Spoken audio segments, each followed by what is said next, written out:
বিসমিল্লাহির রহমানির রহিম। সম্মানিত বিনিয়োগকারী ভাই বোনেরা, আসসালামু আলাইকুম। শুভ অপরাহ্ন। আজ 14ই জুন, রোজ শনিবার।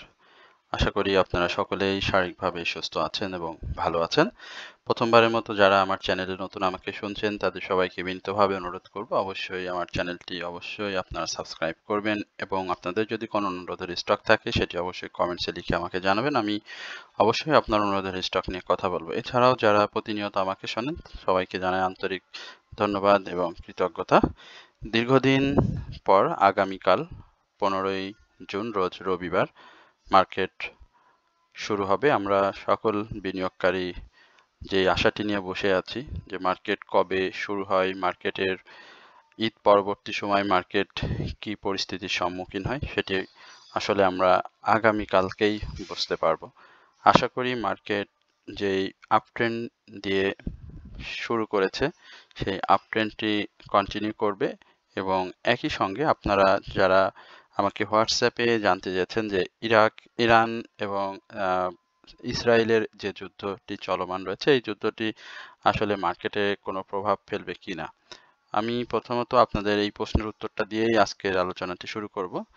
আসলে ইরানের সঙ্গে বা ইসরায়েলের সঙ্গে ব্যক্তিগত কোনো আমাদের দেশের কোনো আসলে ব্যবসা বাণিজ্যে সেই ধরনের কোনো সম্পৃক্ততা নেই। তবুও যেহেতু এটি একটা যুদ্ধ পরিস্থিতি তৈরি হয়েছে এবং বৈশ্বিকভাবেই যে কোনো দেশের উপরে যে আক্রমণ বা যুদ্ধ পরিস্থিতি তৈরি হলেই স্বাভাবিকভাবেই আমাদের দেশীয় মার্কেটে একটা প্রভাব পড়ে।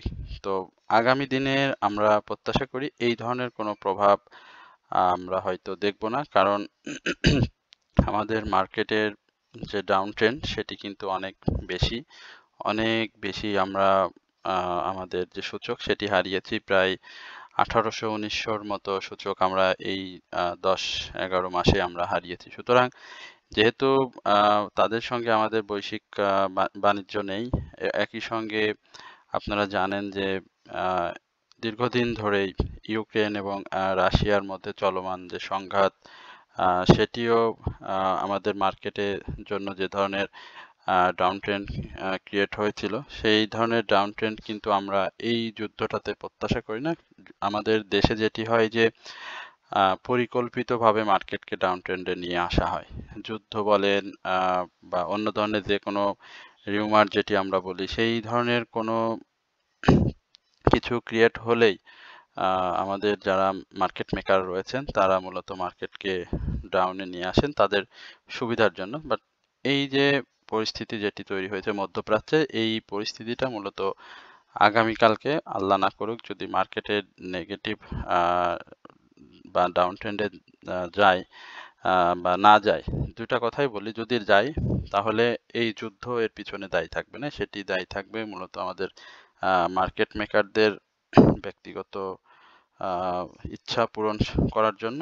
আর আপট্রেন্ড যদি হয় সেই আপট্রেন্ডটা হবে মূলত ঈদের পরে, ঈদের আগে যে ডাউন ট্রেন্ডটি ছিল সেই ডাউন ট্রেন্ডে যারা বাই করেছেন তারা নিজেরাই মার্কেটটাকে আপট্রেন্ড করবে এবং প্রফিট টেকিং এর জন্য একটা জায়গায় মার্কেটটাকে দাঁড় করাবে। সুতরাং এই যুদ্ধ এবং যে যুদ্ধ নিয়ে মানুষের বা বিনিয়োগকারীদের মনে যে শঙ্কাটি রয়েছে সেটি সম্পূর্ণ আমি মনে করি যে ঝেড়ে ফেলে আগামীকালকে মার্কেট যেহেতু শুরু হচ্ছে আমরা সেই মার্কেটটাকে অবজার্ভ করব এবং যারা বিনিয়োগে আগ্রহী, বিনিয়োগ করতে চায় নতুন করে আবারও ঈদ পরবর্তী সময় যারা একটু সাইড লাইনে ছিলেন, যেহেতু মার্কেটের ভলিউম সেটি একেবারে কমে গিয়েছে, সেই ভলিউমটাকে আগামী দিনগুলোতে আরো ইনক্রিজ করতে হবে এবং মার্কেটটাকে অবশ্যই সাস্টেনেবল মুভমেন্টের ক্ষেত্রে সেটি প্রয়োজন। তো আশা করি আপনারা সকলেই আবারও মার্কেটে আস্তে আস্তে ইনভলভ হয়ে যাবেন এবং আবারও বাজারে ফিরে আসবেন। তারপরে আমরা মার্কেটটাকে একটা ভালো জায়গায় দেখতে পারবো। এরপরে আমরা আপনাদের অনুরোধের স্টক দেশবন্ধু পলিমার নিয়ে একটু কথা বলি। দেশবন্ধু পলিমারের বিষয়ে এটি ইঞ্জিনিয়ারিং সেক্টরে একটা খুব ভালো স্টকটি আমরা দেখেছিলাম যে রিসেন্টে মার্চে মাঝামাঝি এপ্রিলের প্রথম দিকে স্টকটির যে প্রাইস অ্যাকশন ছিল সেটি ছিল 24 টাকা 24 টাকা 40 পয়সা। সেখান থেকে মার্কেটের স্টকটির কিন্তু ভালো প্রাইস কারেকশন হয়েছে এবং সেখানে আমরা স্টকটির ডাউন ট্রেন্ডও দেখেছিলাম 14 টাকার মতো এবং সে ইয়ারলি 52 সপ্তাহে ডাউন ট্রেন্ড করে। স্টকটি যদি আপনারা দেখেন যে একটা দীর্ঘ ডাউন ট্রেন্ড করে এসে কিন্তু আপ ট্রেন্ডে গিয়ে ডাউন ট্রেন্ড আবার আপ ট্রেন্ড এখন একটি সাইডওয়েজ মুভমেন্ট দিয়ে যাচ্ছে, এইখানটাতে স্টকটির একটা ভালো মোমেন্টাম আমরা প্রত্যাশা করছি। তবে ভলিউমটা গেইন করতে হবে কারণ স্টকটি 3 কোটি প্রায় 30 লক্ষর মতো শেয়ার পাবলিক হোল্ডিং রয়েছে, সামথিং বেশি হতে পারে। তো এইখানে ভলিউমটা গ্র্যাজুয়ালি ইনক্রিজ করতে হবে। আপনি দেখতে পাচ্ছেন যে ভলিউমটাও কিন্তু এইখানটাতে গ্র্যাজুয়ালি কমে গিয়েছে। তো আপট্রেন্ডে যেতে হলে প্রাইস অ্যাকশনের ক্ষেত্রে অবশ্যই ভলিউমটা খুবই জরুরি।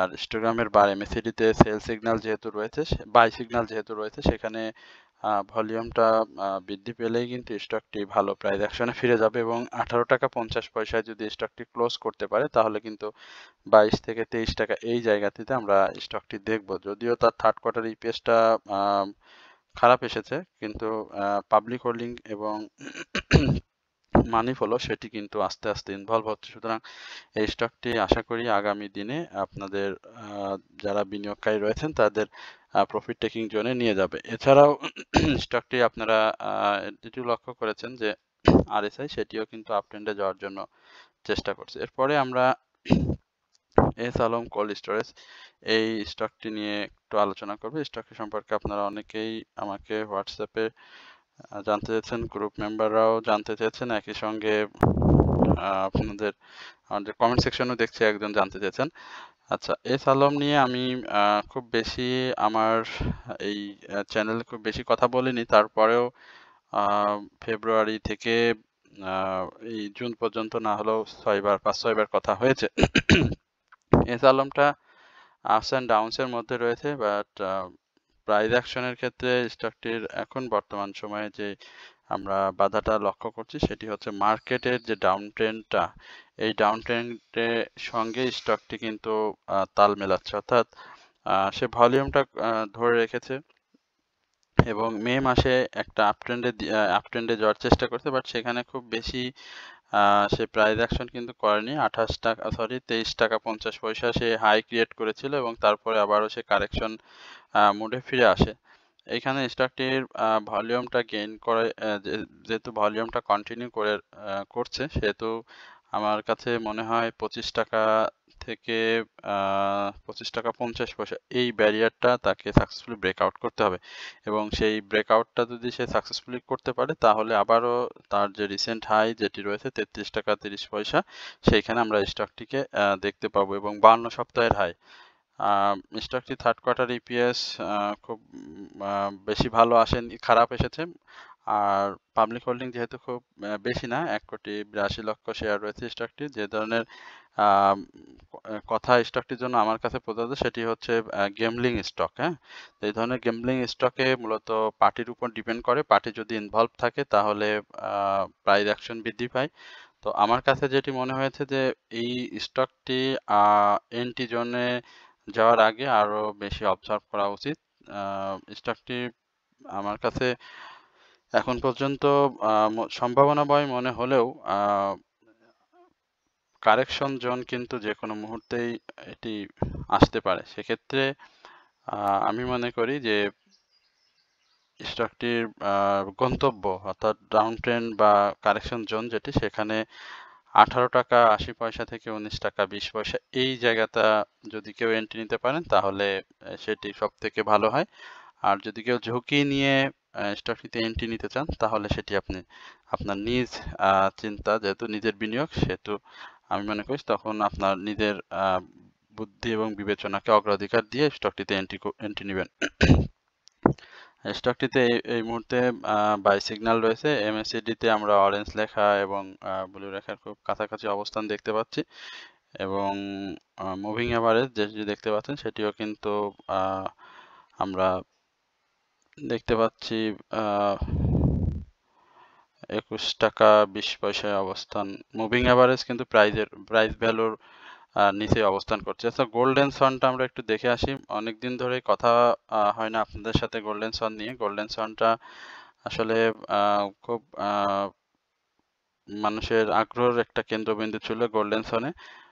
সেই আগ্রহ থেকে অনেকেই আমার কাছে বলছেন যে ভাই এই স্টকটির পাবলিক হোল্ডিং অনেক বেশি, ভলিউম কন্টিনিউ করছে না, এই স্টকটি থেকে বের হয়ে আসবো কিনা। আসলে বের হয়ে যাওয়া বা স্টকটিতে হোল্ড করা সেটি সম্পূর্ণ ডিপেন্ড করে আপনার উপরে। আমি আসলে জাস্ট শুধু বলতে পারি যে স্টকটি কি ধরনের মুভমেন্ট বা কি ধরনের প্রাইস অ্যাকশন করবে ভলিউম পেলে বা বাজার ভালো থাকলে।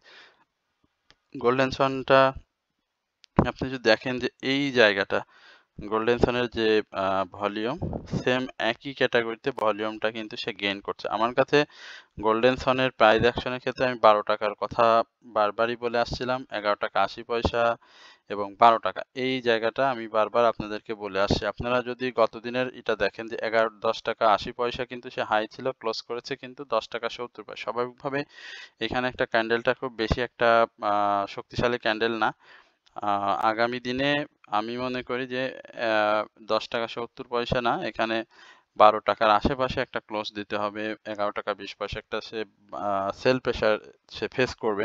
তো যেহেতু তাদের অল্পতে বাই রয়েছে, কারণ রিসেন্টলি তার প্রাইস কিন্তু 10 টাকা 30 পয়সা হয়েছিল। সুতরাং 11 টাকা 30 পয়সা এমনকি 12 টাকা, এই জায়গাতে স্টকটি হিউজ পরিমাণ সেল প্রেসার ফেস করবে। তো সেল প্রেসার ফেস করার পরে স্টকটি যদি মুভমেন্ট কন্টিনিউ করতে পারে ভলিউম সহ, তাহলে আমি মনে করি যে 14 টাকার এই জায়গাটা, 14 টাকা 40 পয়সা থেকে 14 টাকা এই জায়গাতে স্টকটি অবস্থান করবে। তবে সবকিছু ডিপেন্ড করছে মার্কেট পরিস্থিতি এবং মার্কেটের আগামী দিনে অর্থাৎ আগামীকালকে কি ধরনের মুভমেন্ট করে সেটার উপরে। তো আশা করি আপনারা এই বিষয়গুলো একটু হলেও জেনে শুনে বুঝে তারপরে বিনিয়োগ করুন। স্টকটিতে বাই সিগন্যাল রয়েছে। আচ্ছা, লিন্ডে বিডি এখন এই মুহূর্তে আপনারা দেখতে পাচ্ছেন যে লিন্ডে বিডি 848 টাকা 40 পয়সায় অবস্থান করছে। লিন্ডে বিডির এই ক্যাটাগরির একটি স্টক, খুব ভালো দীর্ঘমেয়াদে ভালো প্রাইস অ্যাকশন হয়। এর আগে যেটি আমরা দেখেছিলাম 52 সপ্তাহের হাই 1800 টাকা হাই ছিল, ইতিহাসের সব থেকে বেশি ক্যাশ ডিভিডেন্ড দিয়েছিল। বাট স্টকটি দেখছেন যে ফার্স্ট কোয়ার্টার ইপিএসটা খারাপ আসার ফলে একেবারে 52 সপ্তাহের লো ক্রিয়েট করে 778 টাকা 50 পয়সা। সেখান থেকে স্টকটি আবারও ঘুরে দাঁড়িয়েছে। তো এই জায়গাটা স্টকটির জন্য খুবই ভালো, কারণ পাবলিক হোল্ডিং খুবই কম, ড্রাই ভলিউমটা ইনক্রিজ করতে হবে, একই সঙ্গে 900 টাকার উপরে একটা ক্লোজ দিতে হবে। তো সে চেষ্টা করছে ছোট ছোট মুভমেন্টের মাধ্যমে, কিছু প্রাইস অ্যাকশনও করেছে, অনেকের প্রফিট টেকিং জোনও তৈরি করে দিয়েছে। তো যেহেতু ভালো এবং দামি শেয়ার, সেহেতু স্টকটিতে এই মুহূর্তে খুব বেশি সেল প্রেসার আসবে না। সেল প্রেসার আসার জন্য যে ধরনের প্রাইস অ্যাকশন প্রয়োজন সে ধরনের প্রাইস অ্যাকশন আসেনি। আর স্টকটিতে এই মুহূর্তে নতুন করে বাই সিগন্যাল এসেছে। এমএসিডিতে অরেঞ্জ রেখার উপরে ব্লু রেখা অবস্থান করছে। আমরা 850 টাকা থেকে 920 টাকা থেকে 950 টাকা, এই জায়গাটা স্টকটার জন্য খুবই ক্রিটিক্যাল একটি জায়গা, এবং এই জায়গাটা স্টকটি অনেক সেল প্রেসার ফেস করবে। তবে স্টকটি যদি এইখানটাতে যদি সাকসেসফুলি ব্রেকআউট করে দিতে পারে বা ব্রেকআউট করে ফেলে, তাহলে স্টকটি আরো ভালো করবে। তো এটি মূলত দীর্ঘমেয়াদে বিনিয়োগের জন্য খুব ভালো। আপনারা যারা দীর্ঘমেয়াদে বিনিয়োগ করতে আগ্রহী, আমি মনে করি তাদেরই এই ধরনের স্টকে থাকা উচিত। বাট 3 দিন বা 1 সপ্তাহের মধ্যে বা 1 মাসের মধ্যে প্রফিট নিয়ে বের হয়ে যাব, তাদের জন্য মূলত লিন্ডে বিডি না। আচ্ছা, এরপর সোনালী আঁশ। আমরা একটু সোনালী আঁশের কি অবস্থা। সোনালী আঁশটা খুব চমৎকার ভাবে মুভমেন্টে আছে, কিন্তু মার্কেট শেষের আগে সোনালী আঁশ ক্লোজ দিয়েছে 156 টাকা 20 পয়সা এবং নেগেটিভ ভাবে। আচ্ছা, সোনালী আঁশটা দেখেন, আমি সম্ভবত আপনাদেরকে 138 টাকাতে সোনালী আঁশ নিয়ে আপনাদের সাথে কথা বলেছিলাম। একটু কাইন্ডলি 28 এর ভিডিওটা দেখলে আপনারা বুঝতে পারবেন। এখানে সোনালী আঁশ চমৎকারভাবে একটা গ্যাপ তৈরি করেছিল 20 টাকার মতো, এবং সেই গ্যাপে বিনিয়োগকারীরা একটা ভালো প্রফিট কিন্তু করেছেন 20 টাকার একটা গ্যাপে। এবং এই যে এই ক্লোজটি আমি মনে করি যে খুব বেশি কারেকশন জোন স্টকটি দিবে না, এবং এইখানটাতে স্টকটির 152 থেকে 100 152 টাকা এই জায়গাটায় স্টকটির মূলত একটা ভালো সাপোর্ট রয়েছে। এই সাপোর্টটাকে সে রেসপেক্ট করবে এবং রেসপেক্ট করে স্টকটি আবারও মুভমেন্ট ফিরবে। স্টকটির আরএসআই বাড়া যথেষ্ট জায়গা রয়েছে এবং নতুন করে আপনারা হিস্টোগ্রামের বারে আপনারা কিন্তু বাই সিগন্যাল দেখতে পাচ্ছেন। আরএসআইটায় বেশ ভালো জায়গা রয়েছে। আর মুভিং অ্যাভারেজে যেহেতু আমরা এখন পর্যন্ত বাই সিগন্যালে রয়েছি, সেহেতু স্টকটি আশা করি যে তার যে মুভমেন্ট সেই মুভমেন্টটা ধরে রাখবে এবং 166 টাকা এই জায়গাটাতে যদি সে সাকসেসফুলি ব্রেকআউট করতে পারে তাহলে 178 টাকা থেকে 177 টাকা এই জায়গাতে আমরা সোনালী আঁশকে দেখতে পাবো। লো পেইড স্টক, বেশ কয়েকটা লো পেইড স্টক নিয়ে অনুরোধ রয়েছে। তার মধ্যে জেমিনিসি ফুড, আমরা একটু জেমিনিসি দেখে আসি। জেমিনিসি ডাব্লু প্যাটার্ন আকৃতিতে মুভমেন্ট করার জন্য চেষ্টা করছে, খুব ভালো জায়গায় অবস্থান করছে। এই জায়গাটা ব্রেকআউট জোন একটা তৈরি করতে পারলে স্টকটির জন্য খুব ভালো হতো। সেক্ষেত্রে 116 টাকা থেকে 120 টাকা এই জায়গাটা যদি ব্রেকআউট করতে পারে তাহলে কিন্তু জেমিনিসি ভালো করবে। যাদের কাছে রয়েছে, আমি জেমিনিসি সম্পর্কে তাদেরকে একটু জেমিনিসি ফুড লিমিটেড যে স্টকটি আপনি এখন কথা বলছি, ফুড অ্যান্ড অ্যালাইড সেক্টরের স্টকটি নিয়ে আপনাদেরকে একটু বলি। যেহেতু স্টকটির আরএসআইটা দেখতে পাচ্ছেন যে বায়ারদের একটা আনাগোনা আমরা দেখতে পাচ্ছি। ভলিউমটা গেইন করতে পারেনি, যেহেতু 70 লক্ষর মতো শেয়ার রয়েছে পাবলিকের হাতে, সেহেতু আনাগোনা পাবলিকদের একটু ধীর স্থির ভাবেই হবে।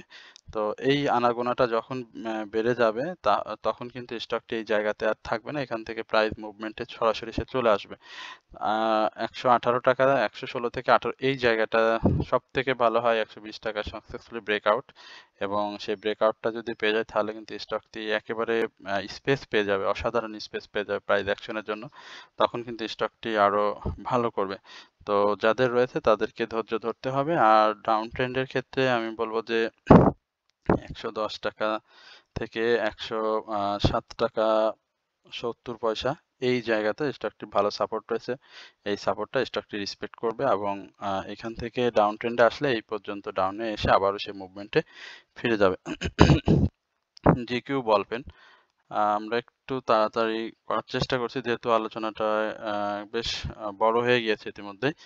আচ্ছা, জিকিউ বল পেনের অবস্থাটা এটিও লো পেডে একটি স্টক। আমরা জানি যে স্টকটির 50 লক্ষ শেয়ার পাবলিকের কাছে রয়েছে। মেসলিনিয়াস সেক্টরের স্টক, এই ধরনের স্টকে থেমে থেমে প্রাইস অ্যাকশন হয় এবং যখন হয় তখন 20-30 টাকার ক্যাপ তৈরি করে ফেলে। এখন এই মুহূর্তে জেইকো বালপেনের সময় দিতে হবে। ভলিউমটা একেবারে ড্রাই হয়ে গিয়েছে, ভলিউমটা গেইন করতে হবে এবং এই ভলিউমটা গেইন করলে আশা করি স্টকটি আবারও প্রাইস অ্যাকশন মুভমেন্টে ফিরে আসবে এবং স্টকটির সাপোর্ট রয়েছে 155 থেকে 156 টাকা এই জায়গাটা, এবং এই সাপোর্টটা যদি ভেঙে ফেলে তাহলে কিন্তু স্টকটি 151 টাকা থেকে 152 টাকা এই লেভেলে চলে আসবে। আর যদি সাপোর্টটা ধরে রাখতে পারে তাহলে আলহামদুলিল্লাহ খুবই ভালো, বাট ভলিউমটা গেইন করতে ভলিউমটা একেবারেই কমে এসেছে। মুভমেন্ট আমরা স্টকটির সরি আরএসআই যে স্টকটি একটু ডাউন ট্রেন্ডটা দেখতে পাচ্ছি, সেখানে 152 টাকা এই লেভেলে আসে স্টকটি একটা সাপোর্ট নেবে। তো যাদের কাছে রয়েছে আপনারা এখানে আমি মনে করি যে স্টপ লস যদি নিতে চান নিতে পারেন, বাট স্টকটি প্রাইস অ্যাকশনে ফিরবে, একটু সময় দিতে হবে। এরপরে আমরা মিউচুয়াল ফান্ড রয়েছে। আচ্ছা, বিএসসি নিয়ে একটু কথা বলি, বাংলা শিপিং কর্পোরেশন। খুব সংক্ষিপ্ত পরিসরে বিএসসি দেখেন, আমরা 2020-এ বিএসসিকে 20-21-এ 50 টাকা থেকে 160-65 ইভেন 185 পর্যন্ত বিএসসিকে দেখেছিলাম। বিএসসিটা দেখেন খুব আপ ট্রেন্ডে, যে আবার ডাউন ট্রেন্ডে, আপ ট্রেন্ডে, ডাউন ট্রেন্ডে, আপ ট্রেন্ডে, ডাউন ট্রেন্ডে এইভাবে আসে। এখানে এসে কিন্তু আবারও সে একটা ডাউন ট্রেন্ড ক্রিয়েট করেছে এবং 83 থেকে 84 এই জোনটা বিএসসির জন্য সব থেকে ভালো সাপোর্ট। এই সাপোর্ট থেকে বারবার ঘুরে আসছে এবং এখন আপনাদেরকে একটা কথাই বলি, বিএসসি যদি 83 ইভেন 82 এই সাপোর্টগুলো যদি ভেঙে ফেলে তাহলে কিন্তু বিএসসি আবারও সেই 56-60 এই লেভেলটাকে আস্তে আস্তে সে ক্রিয়েট করে। বাট 90 থেকে 102 এই ব্যারিয়ারটাকে যদি সে যত সময় ভাঙতে না পারছে তত সময় আমি মনে করি যে বিএসসি থেকে প্রফিট টেকিং এর ক্ষেত্রে আপনাকে সর্বোচ্চ সাবধানতা অবলম্বন করতে এবং অনেক বুঝে বুঝে আপনাকে বাই সেলের মধ্যে থাকতে হবে। সুতরাং বিএসসি খুব প্রমিজিং শেয়ার, খুব ভালো একটি শেয়ার, সন্দেহের কোনো অবকাশ নেই। বাংলাদেশের যে স্টকগুলো কন্টিনিউ প্রায় প্রফিট টেকিং জোনে নিয়ে যায় তার মধ্যে একটি অন্যতম শেয়ার বিএসসি। সুতরাং বিএসসিতে ইনভেস্ট করবেন, কোনো সমস্যা নেই। তবে অবশ্যই এই যে যেটি বললাম 83-84 যে জোনটা, সেটাকে যেন ভেঙে এসে আপনার ইনভেস্টটা যেন ভেঙে ডাউন ট্রেন্ডে চলে না আসে, এই তার আগে আপনাকে স্টপ লস নিয়ে সেখান থেকে বের হয়ে আসতে হবে। এবং 92 থেকে 102 এই জায়গাটা স্টকটি সব থেকে ভালো প্রফিট টেকিং জোন। এই জোনের মধ্যে থেকে বারবার প্রফিট বাই সেল করতে পারলে খুবই ভালো। বাট যদি কোনো কারণে আপনি বুঝে ফেলেন যে স্টকটি ডাউন ট্রেন্ডে আসবে, তখনই আপনার এই স্টক থেকে বের হয়ে যেতে হবে। এরপরে ফোয়াং ফুড নতুন করে বাই সিগন্যাল এসেছে, এটিও বলে রাখি বিএসসির। আচ্ছা, ফোয়াং ফুড খুব ভালো স্টক, ফুড অ্যান্ড লাইট সেক্টরের অনেকের পছন্দ রয়েছে এই স্টকটির। ফোয়াং ফুড নিয়ে দেখতেছি গত দিনে সে 20 পয়সা করেছে। থার্ড কোয়ার্টার ইপিএসটা ভালো এসেছে, একটু প্রাইস অ্যাকশন সে স্বাভাবিকভাবেই ভলিউম শো করার চেষ্টা করছে, কিন্তু ক্লোজ যেটা সেটা কিন্তু ভালো আসেনি। এবং এই ক্লোজটা ইনসাইডে ডাউন ট্রেন্ডের পরে সে একটা আপ ট্রেন্ডে যাওয়ার চেষ্টা করছে। এইখানটাতে মূলত 15 টাকা 14 টাকা 70 পয়সা এই জায়গাটায় মূলত একটা ভালো সাপোর্ট। 14 টাকা 74, 14 টাকা 40 এই সাপোর্টগুলোতে আবারও আসার একটা সম্ভাবনা রয়েছে, বাই সিগন্যাল রয়েছে। সুতরাং বিনিয়োগের ক্ষেত্রে অবশ্যই বুঝে শুনে বিনিয়োগ করবেন। আর আরএসআই বাড়ার জায়গা আছে, তবে 14 টাকা 40, 14 টাকা 60 এই সাপোর্টটা যদি রেসপেক্ট করে তাহলে স্টকটি আবারও মুভমেন্টে আসবে, এবং সেক্ষেত্রে আমরা স্টকটির প্রাইস অ্যাকশন দেখতে পাবো 15 টাকা থেকে 17 টাকা 60 পয়সা এই জায়গায়। এরপরে আমরা দেখতে পাচ্ছি যে একটা মিউচুয়াল ফান্ড রয়েছে, আমরা যেটি আপনাদের সাথে এর আগেও কথা বলেছিলাম।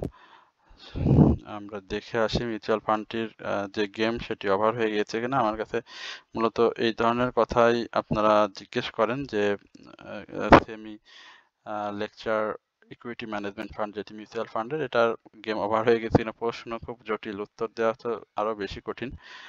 এখানে স্টকটির সাপোর্ট দেখতে পাচ্ছি 10 টাকা 40 পয়সা, এই সাপোর্টটাকে রেসপেক্ট করবে এবং বাই সিগন্যাল আসা পর্যন্ত অপেক্ষা করতে হবে। আশা করি স্টকটি ভালো করবে। Semi equity lecture management fund যাদের রয়েছে তারা ধৈর্য ধরেন, খুব বেশি সময় লাগবে না, আবার সে প্রাইস অ্যাকশনে ফিরে যাবে। অর্থাৎ 10 টাকা 40 পয়সার এই সাপোর্টটাকে যদি রেসপেক্ট করে আলহামদুলিল্লাহ, না করলে 9 টাকা 60 পয়সা।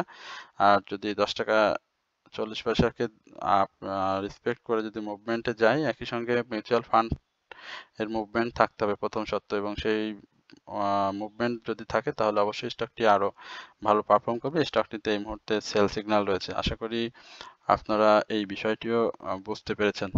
তো এই হচ্ছে মূলত আপনাদের অনুরোধের স্টক নিয়ে এবং আগামী দিনে প্রাইস অ্যাকশনে ফিরতে পারে এই স্টকগুলো নিয়ে এখন আপনাদের সাথে সংক্ষিপ্ত পরিসরে আলোচনা। আশা করি আপনারা সকলেই ধৈর্য সহকারে আজকের এই আলোচনাটি শুনছেন। সকলেই ভালো থাকবেন, সুস্থ থাকবেন। একই সঙ্গে আগামী কালকের মার্কেটকে একটা ভালো মার্কেট হিসাবে যেন আমরা পাই, সকলেই সেই দোয়াটাও করবেন।